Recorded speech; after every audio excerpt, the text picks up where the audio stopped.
Good afternoon, and we welcome you all to our June 20th, 2024 meeting. This is our second briefing for Thursday, June 27th, 2024, and we do not have any discussion items today, so I will turn the meeting over to Deputy Manager Chantel Robinson. Thank you, Vice Chair Wisenhunt, and good afternoon, Commissioners, staff, and guests.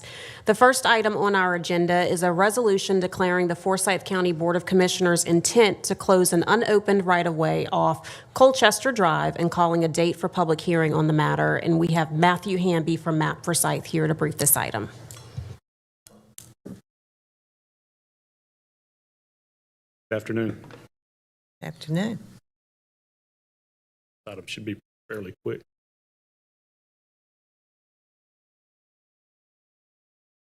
The county was contacted by Johnny Gross. He has property that adjoins us to the north. He has petitioned us to close a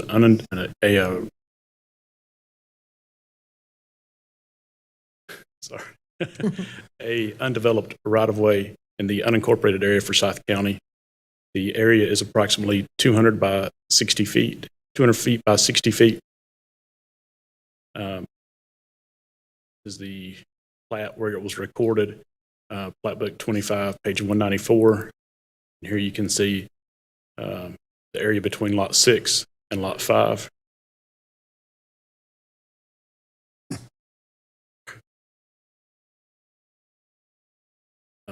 Here is the ortho image of the area. The hashed area is the area requesting to be closed.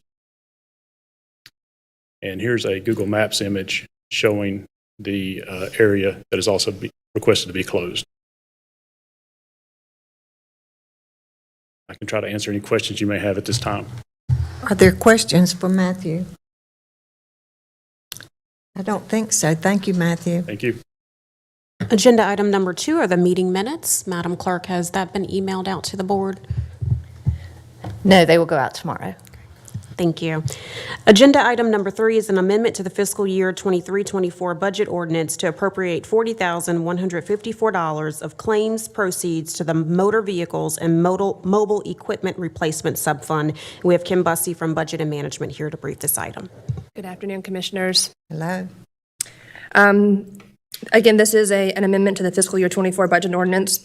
Claims revenue has been received by Forsyth County in fiscal year 24, stemming from one motor vehicle total loss accident involving Sheriff's Office Vehicle Number 22509, and this amendment will appropriate $40,154 in claims proceeds to the Motor Vehicles and Mobile Equipment Replacement Subfund for the Sheriff's Office to replace the vehicle, and I'm happy to answer any questions you may have.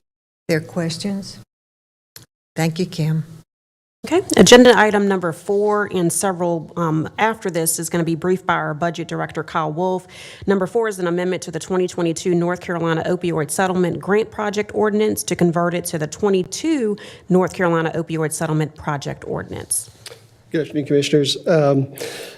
This is really a technical type of correction, changing the North Carolina Opioid Settlement Grant Project Ordinance to really the North Carolina Opioid Settlement Project Ordinance. So eliminating it, we're taking it away from a grant project ordinance and just changed it to a settlement project ordinance. It's really just, it's part of the reason is the way we originally intended for it to be set up, and then there was some discussions at the state level, but they just recently allowed us to do this as a settlement project ordinance instead of a grant project ordinance. So it's really just technical. Questions? Mr. Bessie. Thank you, ma'am. Can you explain the technical difference between I can't. grants I would projects? defer to Grants. Terry on that, probably. Yes, there really is absolutely no difference. The statute that was originally written provided for us to be able to do a capital project ordinance or a grant project ordinance. Grant project ordinances were very specific, that they had to be funded by federal or state grants, and technically this is not. It's settlement proceeds. So at the time, the LGC was seeking a technical correction to allow this additional type of revenue to be under a grant ordinance or a separate type of ordinance. And they have just now, gotten that technical correction in the last session law.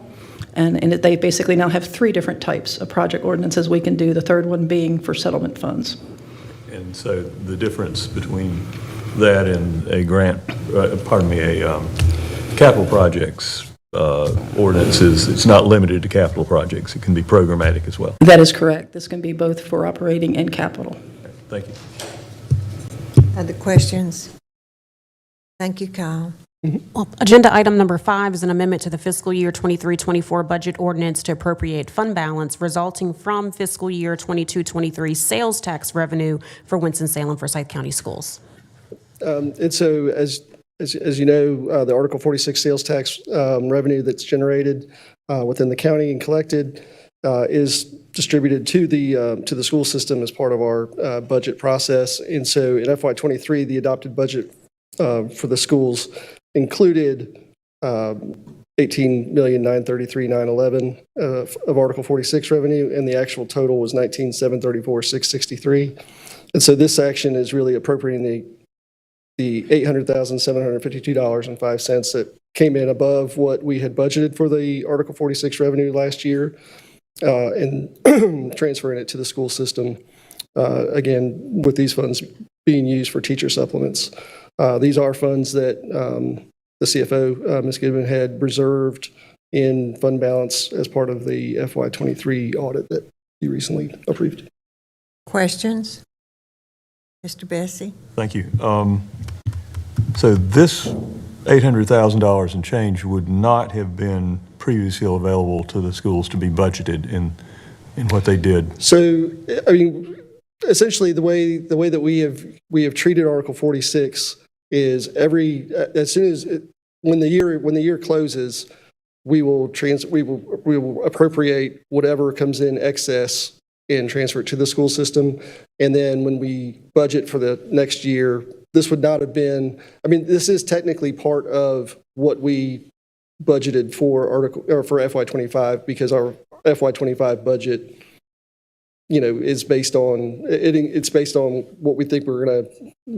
It's based on the what we are projecting Article 46 to be for 25. So this $800,000 and change in overage from what we anticipated last year, it's already baked into what we appropriated? Essentially, I mean, if you think about our Article 46 revenue, the Article 46 revenue that we've projected for FY25, it is higher than what we had budgeted for FY23, or 24, I mean. But this $800,000 came in the current budget year, not... No, it came in 23. This is from FY23.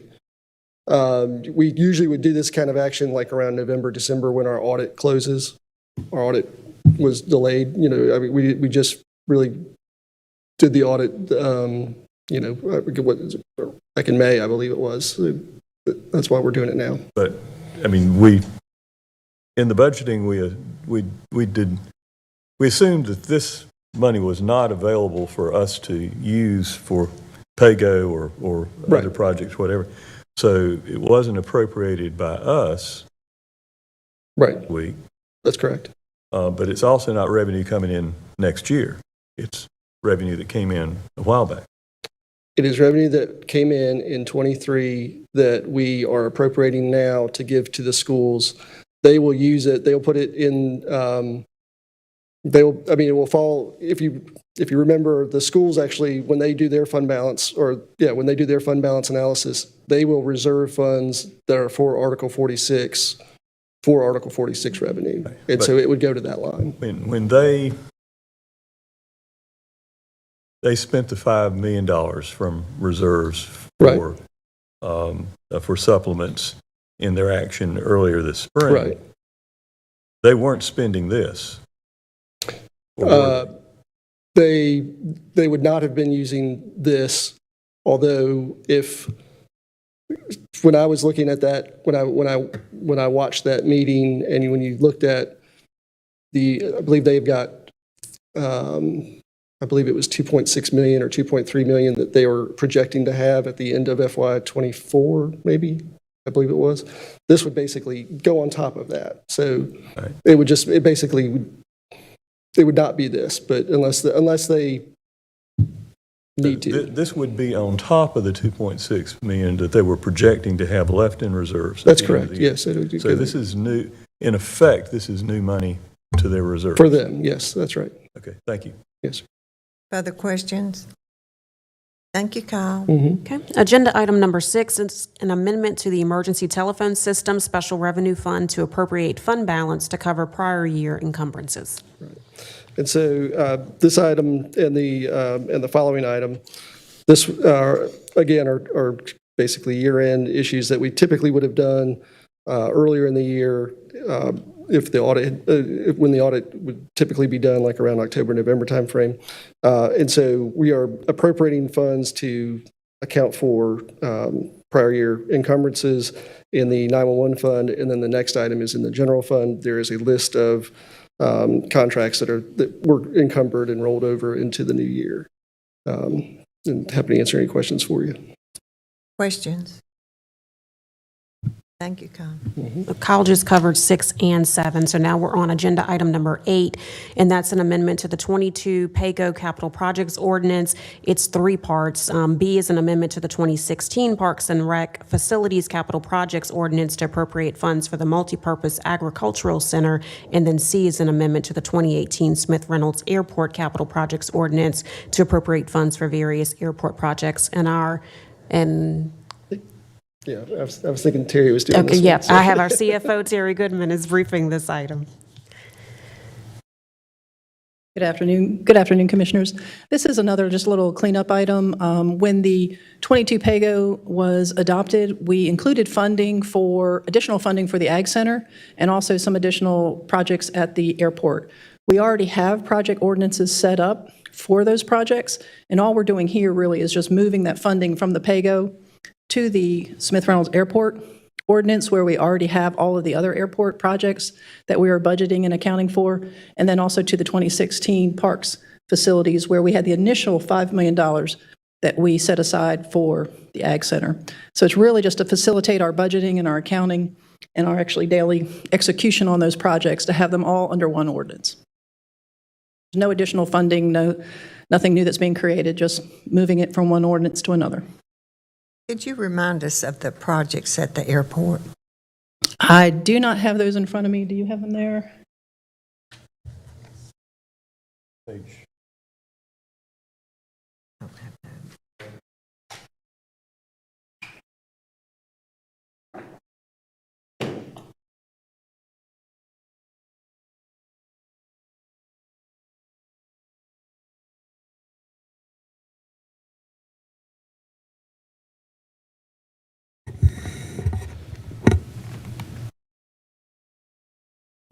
I do think they should be under item C. They are, I mean, there is a listing of the projects, but it's really improvements to different sites. And I would prefer if Mark would probably talk about those a little bit better, but So I can say the listing is 3820 North Liberty improvements, 4400 Lansing Drive improvements, the landfill environmental and site preparation, the South Ramp site demolition, and the Liberty Street land acquisition. But we could certainly get Mark Davidson to provide more details at our next meeting. That's fine, thank you. Okay, the next item on the agenda is related to ARPA funding.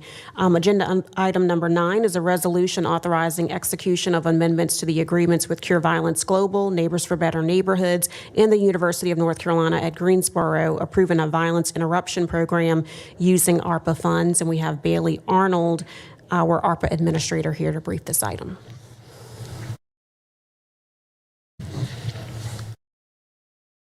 Thank you. Good afternoon, Commissioners.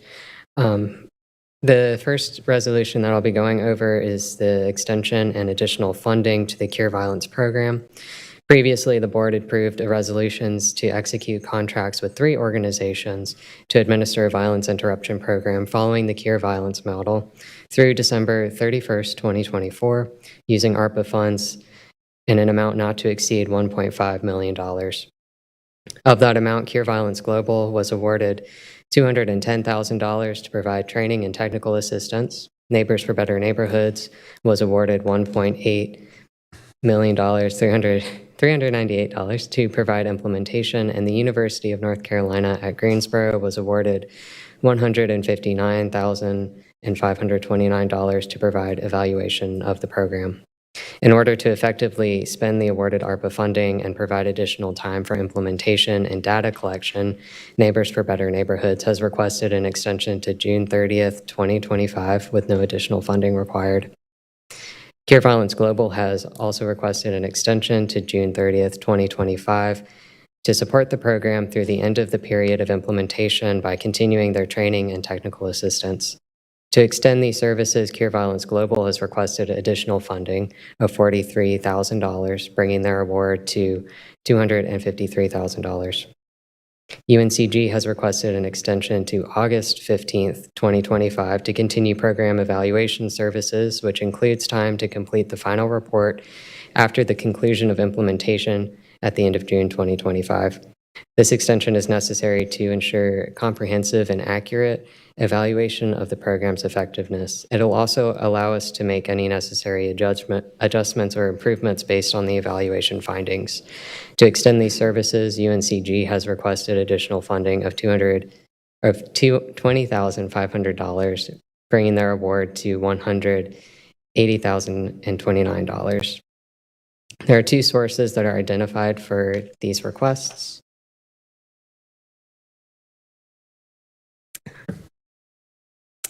First, there is $45,873 of unobligated ARPA funds associated with this program.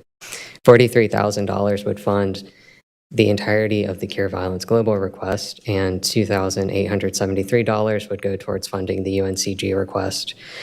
An additional source our budget and management team identified as the Gun and Gang Violence Fund, which would fulfill the remaining $17,627, and the total award for the project with additional funding would come to $1,563,500. May I answer any questions? Questions? Bessie?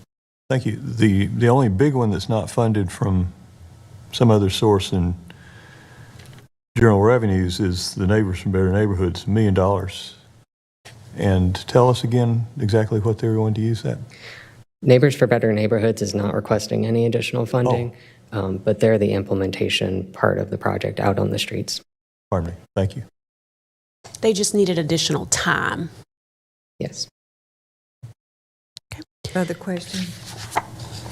Okay. Agenda item number 10 is a resolution approving execution of an interlocal agreement with the Winston-Salem Forsyth County Board of Education to construct a futsal court with ARPA funds. And Bailey will brief this item. Thank you. On July 27th, 2023, the board approved a resolution to execute an agreement with North Carolina Rush Triad Soccer Club Incorporated to construct the futsal court with ARPA funds at Old Town Elementary School. The funds totaled $43,780. However, the organization leadership expressed concern about financing the project on a reimbursement basis and did not sign the contract with the county. Because of this, we explored alternative options to continue with the project, and we contacted the school system to determine interest in directly administrating the project, which they accepted on the original ARPA funding amount, not to exceed $43,780. This resolution would establish the Winston-Salem Forsyth County Board of Education to be the subrecipient of the ARPA funding. Questions? Thank you, Betty. Thank you. Okay, the next item on the agendas are contracts. Agenda item number 11 is a resolution awarding sub-allocations and contracts for transportation assistance for elderly and disabled residents. And Andrea Sheets from Community and Economic Development will brief this item. Good afternoon, Commissioners. I hope you're all doing well. So we'll backtrack a little bit and give an overview of what these funds are. They are very similar to the employment funds you all approved last week. They're from the same program within DOT from the state. These are just meant to assist the county's elderly and disabled population. They can also get to employment there, but also a lot of health and human service agencies, doctor's appointments, necessary appointments, all of that stuff. And so the city has previously administered these funds, but since we brought those employment funds back internally, just to streamline reporting and the process for everything. We brought these funds back internally as well. So this is a little bit of a different process. We sent out an RFP that was not required, but we did that to determine sub-allocations. That was to maximize our reach to different organizations and providers across the community. So this is not a standard procurement process, even though we did do an RFP. We're awarding sub-allocations instead of bids. I want to make that pretty clear. And I would like to thank Michaela Westbrook from Budget and Destiny Williams from HHS for their time and insight reviewing those proposals with me. We received 18 proposals, 7 were deemed non-responsive, and 4 were responsive but were not recommended for funding for various reasons, including their proposals not having a sound intake process or a method of determining eligibility that was not up to DOT's reporting standards. So from those 18 proposals, we are recommending 7 organizations and providers for funding. You can see those in the second table in the resolution. One of them is new, the other 6 have been funded previously. I do want to make a quick note as well that we have received more funding from the state this year than in previous years, so some of them are above their requested amount. We track monthly expenditures through the reporting process, and so we'll assess throughout the year if we need to reallocate that to make sure all of the organizations are spending their funds effectively. And that contingency has already been communicated to these organizations. So of those 7, the first, going in order of size of allocation, is TransAid, which is WISTA's paratransit service that operates door-to-door service within a 3/4 of a mile of WISTA's fixed route. I do want to note as well that there's an incorrect rate in the resolution. We clarified with their staff. They submitted the wrong rate in their proposal. It is $22.78 per trip instead of per mile. So much more economical. Our money's going to go a little bit further, and we'll get that corrected before you vote on this item next week. And so far this year through May, they have done 2,200 trips with these EdTap funds. And with this higher amount of funding, we expect them to complete about 3,000 trips at this funding level. After that is the Shepherd Center of Winston-Salem. Their program is a mix of private transportation and using volunteers to meet their clients' needs. The previous allocation has partially funded over 9,900 trips. They do have other funding sources, and their entire program has funded over 15,000 trips this year. After that is the Shepherd Center of Kernersville. With their current allocation, all of their funds are going toward providing services for individuals with very specific needs and who require specialized transportation, and they have to use contracted services. This larger allocation will still fund that, but also serve their population that's supported by volunteers, and that will take care of their wait list of about 150 people. Support Systems of Forsyth County, they are the provider that we contract with for the employment funds. They do medical transport as well, and through that program, they have completed 429 programs as well. Triad Safe Choice is our new provider. They have relationships across the community with dialysis centers, adult day centers, and many senior living facilities. Their vehicles are equipped with wheelchair accessibility, and they seem very committed to doing outreach with their population, ensuring eligibility. So they are our new provider. The Department of Social Services, this funding helps to meet the transportation needs of their adult service clients. Their staff uses this when all public funding options have been exhausted, and they help about 50 clients a month. And the last one is Monarch. They run a day program that serves individuals with intellectual and developmental disabilities. They have 50 participants total, about 90% of whom are on Medicaid or other state-funded insurance. And again, this helps with otherwise unmet transportation needs across their program. So I know that was a lot of information. What questions do you have? Valuable Okay. information. Thank you. Are there questions, Mr. Bessie? Ms. Robinson and I had discussed sometime last year the question about where TransAid will go. They serve anywhere within 3/4 of a mile of a bus route inside the city, with this funding, will they then be taking a number of trips outside that zone into the county, beyond Salem city limits? This funding is not. It sticks with their current operation. I do believe there's another agreement. Right, so our interlocal agreement with the city outside of these funds, the city has come back and said effective, I believe it was February, they are starting to provide services outside of the 3/4 of a mile of a bus stop. But our staff has been reconciling the invoices that we've previously paid them for only doing 3/4 of a mile. But for these particular funds, the other organizations will cover outside of, into the county limits. But TransAid is saying they will not. But we're certainly trying to keep close eyes on what they are not doing. And as you know, the city has selected a new vendor to run WISTA and TransAid, and so we're hopeful that things will improve with that as well. My question here is pretty basic. If the service by TransAid is only being provided within the municipal limits of Winston-Salem, why is the county subsidizing it at this point?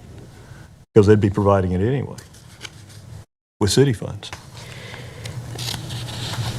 I wish Aisha Carter was here because she did an analysis of what they have been doing with each funding source that they have received. Kyle Wolf, do you have that information in front of you? If not, I can definitely send an email with more details. I don't have it in front of me, but I got my laptop. I can certainly look for it, and we can definitely get it to the I would be board. interested to see that. I mean, as you know, I served on the Salem City Council, and that was a part of the city's budget every year. And I don't want to see tax money being double paid for the same trips, frankly. That is a valid point. We will absolutely look into that, and if we find that it is duplicative, then we will pull it from this item. All right. Thank you. Further questions? Thank you, Commissioner Basie. Okay, agenda item number 12 is a resolution authorizing execution of a 5-year fire and rescue service agreement with the Clemens Fire Department. Damon Sanders Pratt, our deputy manager, will brief this item. Thank you, Ms. Manager, Board, Madam Chair. So last meeting, I brought an item about a standard agreement for fire departments that are 5-year agreements. They started in FY20 and they run through the end of FY24. So there are 12 of those agreements that are up June 30th. And so I had 11 of them included on the last agenda. There was a substantive attachment to the Clemens Fire Department item, so we're bringing that one back today. So what the item basically does is it changes the term to 5 years. They're still funded by their tax district proceeds. Residents are served without additional charge for fire and rescue services. They have to comply with open meetings law, just like we do here with public funds. They provide annual audits to the county. Volunteer departments that would terminate the agreement or disband or no longer serve that district would transfer assets to a successor department that would then serve that area. Again, before committing to purchase, lease, sell, construct, design capital projects, they are to report those to the board and get board approval to do that, because sometimes that impacts the rate in subsequent years. And then for transparency, it clarified that these contracts could be funded through the overlay district versus the tax district. But when the board passed the standard item, Dr. Martin submitted alternative language to that section that basically says that before that transfer of funding would occur, in that way, going from a specific district to the overlay district, that there would be a plan that was come up with the fire department chiefs, the county commissioners, and county staff. And if in the subsequent year of using the overlay district that they received less than they did when they had their own district, that they could terminate the agreement if they chose to. So we changed that provision to say that, based on the conversation that was had a couple of weeks ago with some volunteer chiefs. With the Clemens contract, there's an attachment A, and what that does is it's one exhibit. It basically has the department to report their agendas to the staff. so we know kind of what they're voting on, if they're public agendas. There will be 2 meetings with the county manager or their designee. They would develop a procurement purchasing policy that basically matches what the contract says, and then develop a plan, kind of a corrective financial plan or a plan regarding their capital purchases, whether they are equipment or buildings, and how they're going to do that and share that with the board. And then they would report what legal counsel they'll use to review capital purchase contracts.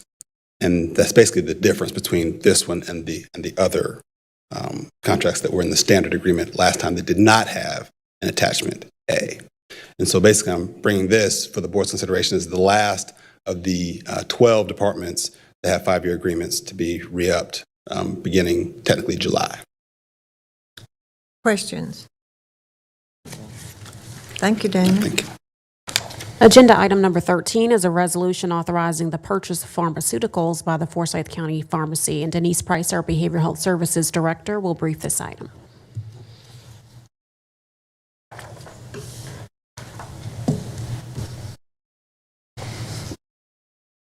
Good afternoon, Commissioners. So you may recall in October of 2023, you authorized the expenditures through Cardinal Health and a multi-purchasing agreement and some smaller organizations for our generic medications in the amount of $3.5 million.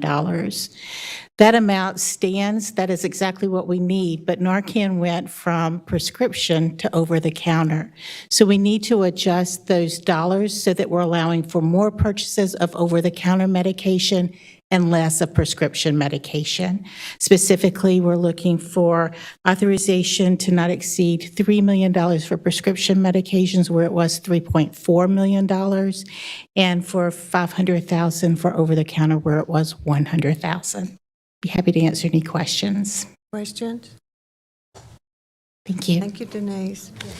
Agenda item number 14 is a resolution awarding a contract to P&G Security Guard, doing business as P&G Security, for contracted private security services at the Forsyth County Law Enforcement Detention Center. Kimberly Bussey from Budget and Management will talk about the budgetary considerations of this, and then Major Henson will talk about the utilization of the contract. Good afternoon again, Commissioners.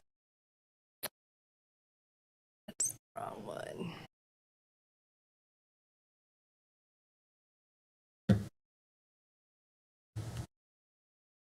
Ashley, I may need you. Sorry. So Major Henson is here to actually brief this agenda item. I think Chantal just mentioned, but I'm going to give some context for the contract and maybe where we've been in the past and some budget implications, and talk a little bit about our plans with the office moving forward.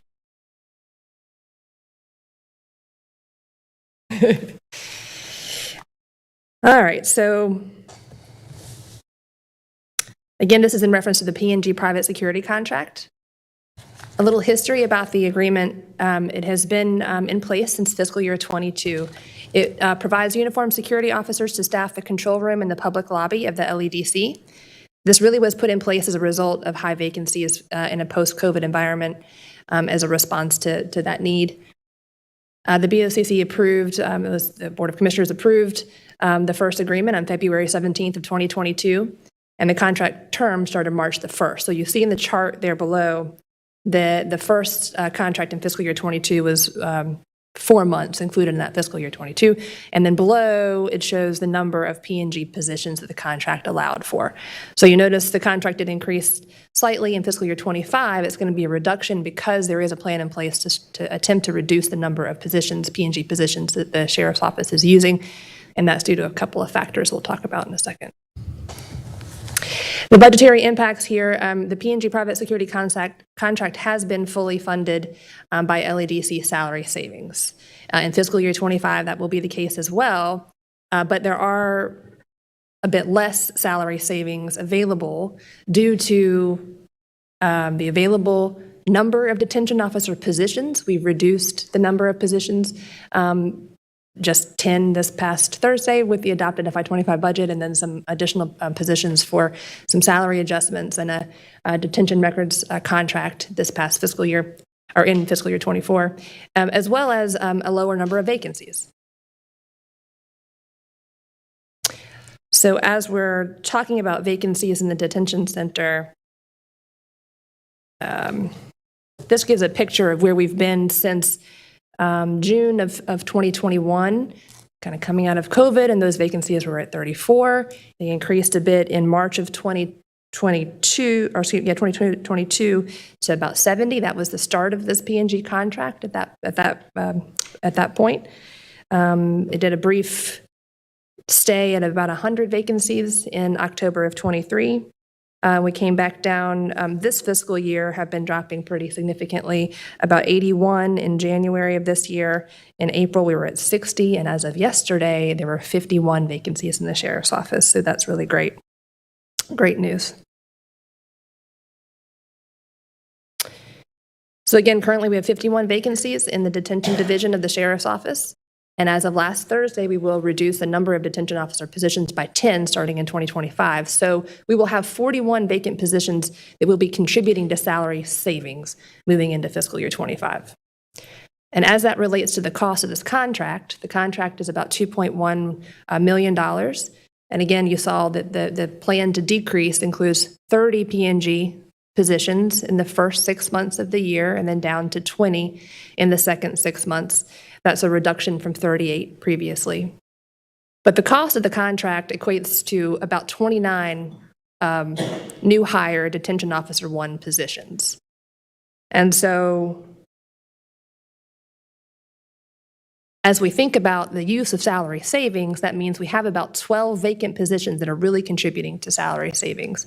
And so that will require close monitoring of vacancies to make sure that we have salary savings available to pay this contract and to pay any new hires that come on.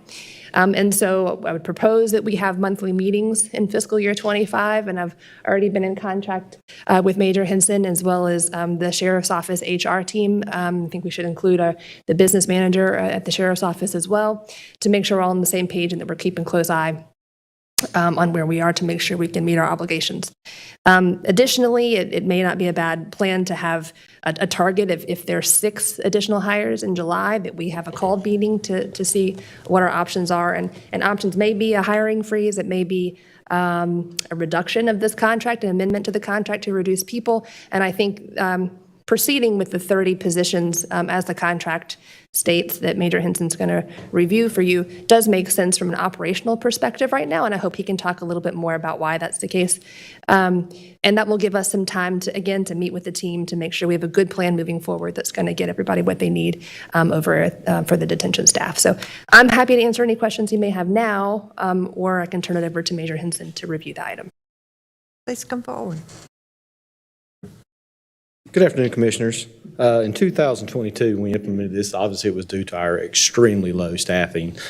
Over the last 2 years, our HR department has done an extraordinary job and has dropped our vacancies to 51. We have developed and implemented a plan to draw back our P&G. As of July 1st, we will have it down to 30, and actually we have exceeded that and put it at 28 right now. We have put a freeze right now on hiring the P&G. We have 25, and we have 2 in the holding, kind of the background process right now. And if we continue this direction, which is my desire, I have no reason to believe we can't get rid of the contract coming up.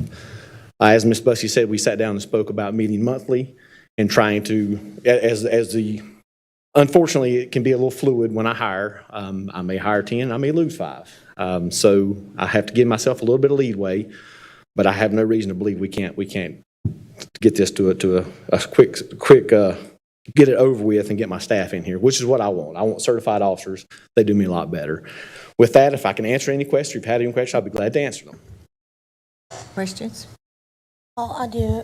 When you talk about the certified officers, I think that we approved, was it officers?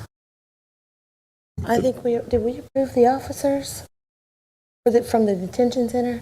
I may be getting myself a little bit confused. Approved them for? Yeah, so you're saying that you don't have any, first of all, let me just confirm, you're with the Sheriff's Department, right? Yes, I run the jail. Right. Yes, ma'am. Not P&G. No, I'm not with P&G. Okay, No, ma'am. fair No, enough. ma'am. Yeah, it's a P&G question, so I apologize for that. Yeah, and just as a clarification, I'm sorry, we discussed in budget a private security contract with Allied that does some courthouse services for us. And so this is a completely separate security contract, separate than what we've discussed thus far in budget. Confusing myself. No apologies, my apologies. Thank you. Other questions? Is that a question on your face or? Puzzlement. I'll go ahead and ask. So when we, as a part of the budget, arranged to use 20 vacancies from the detention center to fund the JIT team. Yes, sir. 10. 10. We reduced. Yes, sir. Reduced by 10. I'm sorry. Meant 10. 10 positions from the detention. By reducing the contract and by the recommended amount, we're not ending up with 10 fewer individuals, people staffing the detention center, are we? No, sir, I'm not. They didn't take 10 people. They took 10 PCNs. So I lost the 10 positions. So I won't have those positions. You won't have the positions. Are you utilizing them now? Well, no, sir. Our vacancy count right now is at 51. So I don't have those 51 positions. And when they take the 10, it'll be 41. Yes, but what I mean is that you don't have people under contract from P&G actually in the detention center out of those 10 positions that you lost, do you? Do you see what I'm asking? We're not. Sorry, I don't. I'm sorry. My understanding from the conversation last week is that what we did was not going to result in 10 fewer bodies working the detention center than we have right now. So those were 10 vacancies, so there were no one in those positions that were eliminated. And we weren't already using P&G contract personnel to fill those 10 positions, were we? No, sir. I had, as I said, I had 51 positions, and right now I have 27 P&G. So no, sir, those vacancies are still there. All right. Very good. I just want to make sure we weren't actually inadvertently reducing the number of people we had working in the detention center as staff. Okay. Thank you for the concerning question. Thank you, sir. Thank you very much. Thank you. Thank you. Agenda item number 15 is a resolution awarding and authorizing execution of a contract with Wake Forest University Baptist Medical Center doing business as Atrium Health Wake Forest Baptist on behalf of its Best Health for Business and First Responder chaplaincy programs for employee crisis and intervention support services. And our HR Director, Shannon Hutchins, will brief this item. Good afternoon, Commissioners. In April of this year, Human Resources worked with the City County Purchasing Department to solicit proposals from qualified firms to provide employee crisis and intervention support services. The county received 2 proposals from that process. Atrium Health Wake Forest Baptist First Responder Chaplaincy Program submitted the lowest proposed cost, also meeting the specifications of the RFP. This resolution authorizes the execution of a contract between the county and Atrium Health Wake Forest Baptist for crisis and intervention support services beginning July 1st, 2024, for a total amount not to exceed $360,442 during a 3-year term ending on June 30th, 2027. And I'll be happy to answer any questions. Questions? Thank you. Thank you. Okay. Agenda item number 16 is a resolution authorizing execution of an interlocal agreement with the Winston-Salem Forsyth County Board of Education for lease of county-owned property located at 3730 North Liberty Street. And our Deputy General Services Director, Kirby Robinson, will brief this item.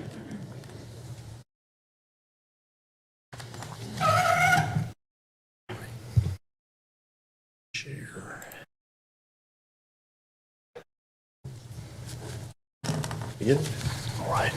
Good afternoon, Madam Vice Chair and board members. Thank you for the opportunity to bring this item to you today.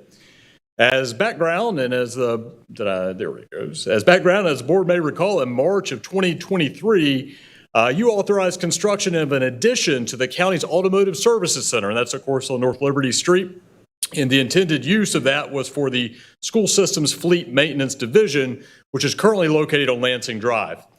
The contract was awarded to Dreambuilt Construction. It had a not-to-exceed amount of $939,000, and we finished that project in April. We've been working with the school system since that time to really refine kind of a move-in schedule. And I'll say that the fleet expansion facility is really the last piece of the co-location and maintenance services project. And there are a couple pictures here on the right side of your screen. That's the inside of the expansion facility. And then down at the bottom, that's kind of the facade there with 5 service bays. In terms of the proposed lease that's in front of you today, the premises, of course, is that expansion facility. That's a 3,600 square foot building. It includes a parts room, an office, and 5 service bays. The lease also gives the tenant, which is the school system, of course, access to common areas within the county's facility, which include break rooms, bathrooms, and 1 additional service bay. So that's really an example of the 2 groups working together to co-locate. We're actually sharing a bay that has mutual benefits for both of us. They brought a lift and we brought the bay. So it's a good project, and we're working well together to make that happen. The agreement also includes exclusive use of roughly 55 parking spaces. You can kind of see that on the right side of your screen. This is the county's automotive services facility here. This is where the expansion facility was constructed. There's a couple parking spaces here. It's kind of like a drop-off zone when you're coming there. And here's where the school system, the majority of their vehicles are parked kind of in front of the county's warehouse. And so the flow of that complex has sort of changed. You know, if you're somebody that works for the county or the school system, this is kind of your main entrance now, and you're going to pull in and you can turn left. If you're in a county vehicle, you can go straight and turn left again if you're in a school system vehicle. So that facility and that complex is changed, but I think it's sort of symbiotic and it's working well the way that it's sort of been altered. The term of that agreement would start, if the board approves it, upon full execution. It would continue through November 10th of 2032. That date is the termination date of the old Piedmont Advantage Credit Union building that the board leased to the school system, as well as the larger interlocal agreement. So we really synced all 3 of those agreements up. The rental is proposed at $7 a square foot. It's $25,000 a year. I'll say that is really just cost recovery on the county side for utilities, solid waste removal, and insurance. Those are costs that presumably the school system are paying now at Lansing, and they just shift over to the county.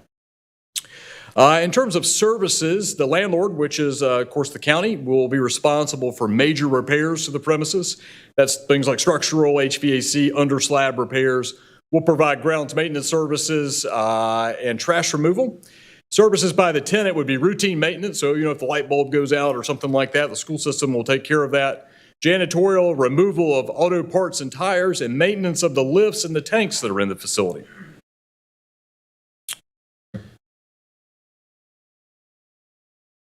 There it goes.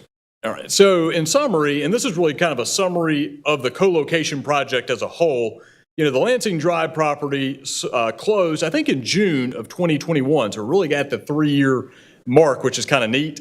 The sale required the school system to exit the property roughly by this August. You know, since that time, the board has made a significant investment really in co-location and maintenance services. And I was thinking back through that today, just all of the things that you've done over the last couple of years. And, you know, you bought the 3810 North Liberty Street building, which is 17,000 square feet. And they are occupying that facility now. You bought the CMEX property. It's 3.7 acres of open air storage. We've constructed the addition to the fleet facility, and then you've made an additional $1.3 million investment in school system related facility improvements. So that's just a really neat package of projects. We're, of course, working with the school system now to finalize their move out. We hope to be out of Lansing by the 1st or mid-July. And I'll just kind of really compliment the school system. And I think Daryl's back there now. They've done an awesome job of just working through some challenging things there. And I'm sort of looking forward to us working with them into the future. Happy to answer any questions the board has. Questions? Daryl, do you have any remarks? Not to put you on the spot. Stay right here, 'cause I need to thank this guy right here. He's been very patient with us through this process. It has not been an easy process to kind of get through all the, every year is up over there to Mr. Attorney, but going through all the legal mumbo jumbo stuff that goes into that, it's been a little bit of a challenge, but a lot of that's been on our side, but it's been a great partnership. We are totally out of Lansing Drive at this point. Surprise, surprise. We're doing a walk through there tomorrow to kind of finalize some things, but for the most part, all of our trades guys are now at Indiana Avenue. Thank you, Daryl. Thank you. Thank you. Agenda item numbers 17 through 36 are appointments. Madam Clerk, when did the applications close? Applications closed on Monday at 5 p.m. Thank you. Agenda items number 37 through 39 are refunds by the tax assessor collector. The first one's in the amount of $14,752.74 from the North Carolina Vehicle Tax System. Agenda item 38 is a refund in the amount of $873.58 for assessor refunds, and 39 is a refund in the amount of $13,521.02 from the Vehicle Tax System. And then agenda item number 40 is the May 2024 contribution-based benefit cap report. And that is all I have, Vice Chair Wizenhunt. Okay, and I think that we're going to proceed with item 41 today, which is a proclamation that's going to be read by Commissioner Limble for Mr. Plowler. Thank you, Richard.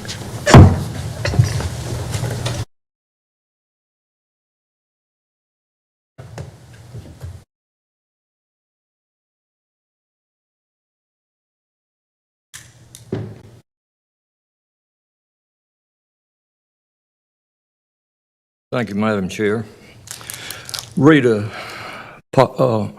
proclamation on behalf of the Board of Commissioners recognizing the accomplishments of Commissioner David R. Prowler on the occasion of his retirement. Whereas David R. Prowler, who is a native of Orange County, California, and longtime resident of Kernersville, was first elected to the Forsyth County Board of Commissioners in November 1994.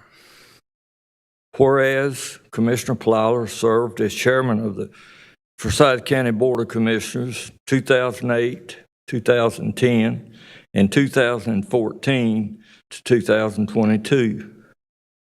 Whereas Commissioner Plowler honorably served in the United States Air Force 1960 to 64, where he worked in Air Command and Armed Services radio and television.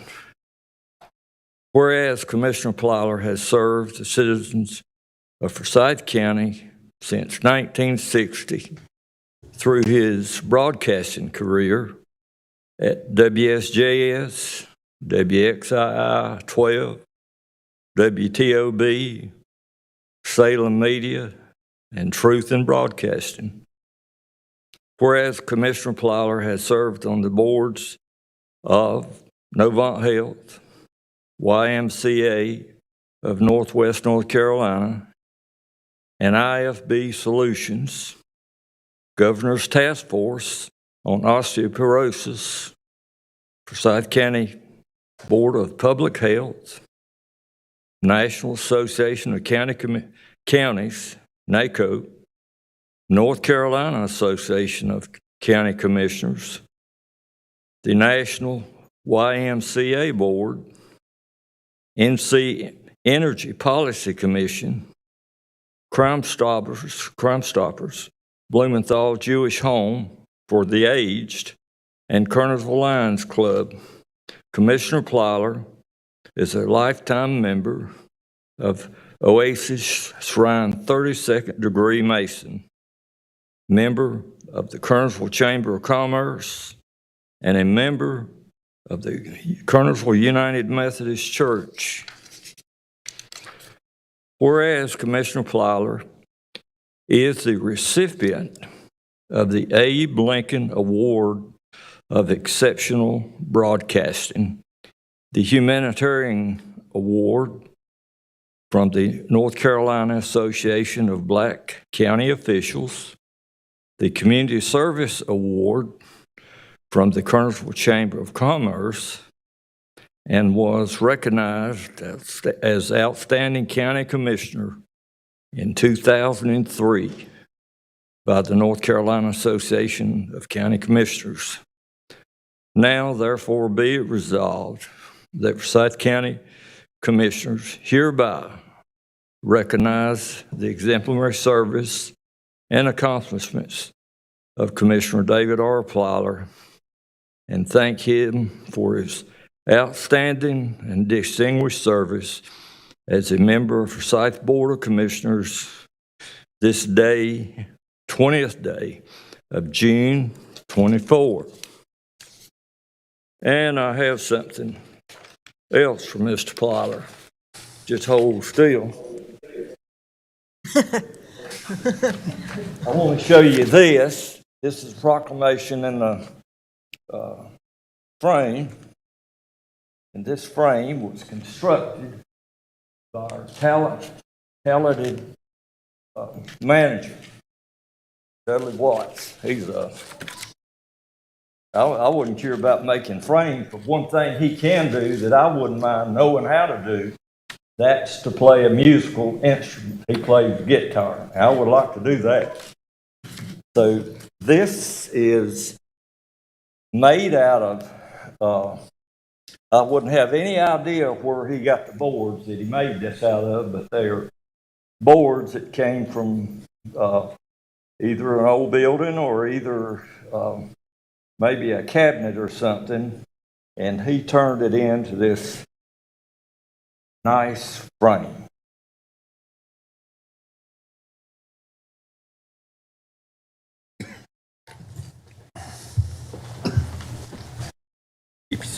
Commissioner Plyler, I present this to you on behalf of the Board of Commissioners, and I also thank County Manager Dudley Watts for this. I guess I don't know where they put his name on the back anywhere, manufactured by Mr. Watts, but that's who did. Congratulations. Thank you very much.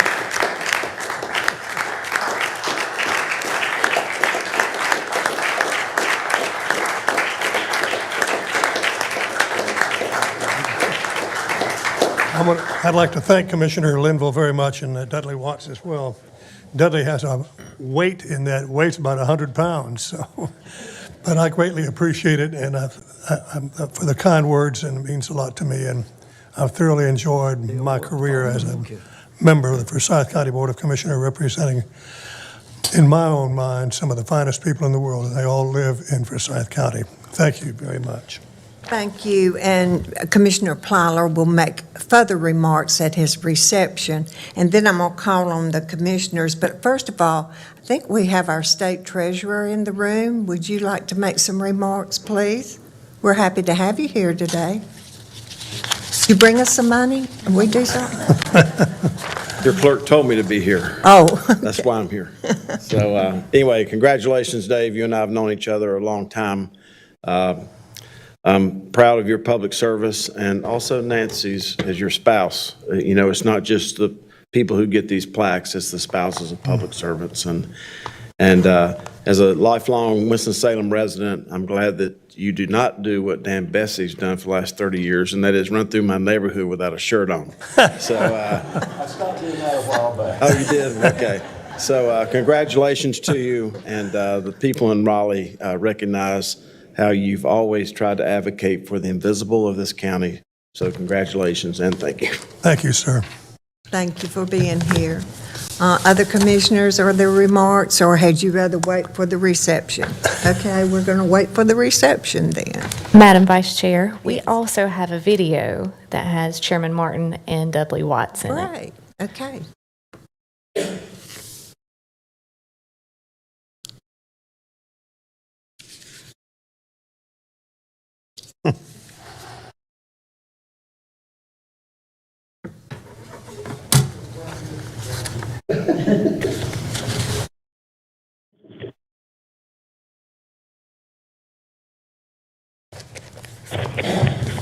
Commissioner Plyler, I am sorry that I am not able to be with you today.